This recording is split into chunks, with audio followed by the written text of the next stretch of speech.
சென்னை ஆயுர்வேத சித்த மருத்துவமனையில் ஏஇஓ அதிகாரியாக இருந்து வருபவர் முத்துப்பெருமாள். இவருக்கு 2 பெண் பிள்ளைகள். அதில் ஒருவர் சித்த மருத்துவர். இருவருக்கும் திருமணம் முடிந்துவிட்டது. முத்துப்பெருமாள் தற்போது ஸ்ரீபெரும்புதூரில் நகர பகுதியில் உள்ள தனது சொந்த வீட்டில் வசித்து வருகிறார். அவர் கடந்த மே 25ஆம் தேதி தனது குடும்பத்துடன் ஸ்ரீலங்காவிற்கு சுற்றுலா சென்றார்.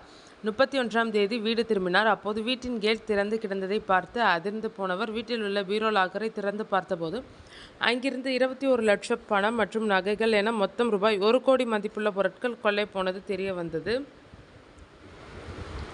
இதனையடுத்து ஸ்ரீபெரும்புதூர் காவல் நிலையத்தில் புகார் கொடுத்தார் முத்துப்பெருமாள். இதனை இன்ஸ்பெக்டர் தர்மலிங்கம், காஞ்சிபுரம் எஸ்பி சண்முகம் மற்றும் டிஎஸ்பி கீர்த்திவாசன் ஆகியோருக்கு தகவல் கொடுத்தார். எஸ்பியும் உடனடியாக தனி டீம் அமைத்து குற்றவாளிகளை கண்டுபிடித்து கைது செய்ய உத்தரவிட்டார்.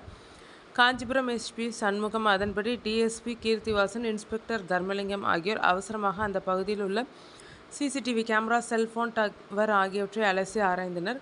கடந்த 30ஆம் தேதி பதிவான சிசிடிவி காட்சிகளை ஆராய்ந்தபோது அதில் ஒரு பைக்கில் 3 கொள்ளையர்கள் 30ஆம் தேதி அதிகாலை 1:30 மணி அளவில் கொள்ளையடிக்கப் போவதும் வருவதும் பதிவாகியிருந்தது கண்டுபிடிக்கப்பட்டது. அதனைத் தொடர்ந்து அவர்கள் சென்ற வழியில் ஒவ்வொரு சிசிடிவி கேமராவையும் பார்க்கும்போது சென்னையை நோக்கி அவர்கள் சென்றது தெரிய வந்தது. இதனையடுத்து குற்றவாளிகளை கண்டுபிடிக்க சென்னை மாநகர் போலீஸ் உதவியை நாடியுள்ளனர். இதன் மூலம் கோடிக்கணக்கில் கொள்ளையடித்து தப்பியோடிய கும்பல் யார், எங்கே இருக்கிறார்கள் என்று விசாரணை தீவிரப்படுத்தப்பட்டுள்ளது.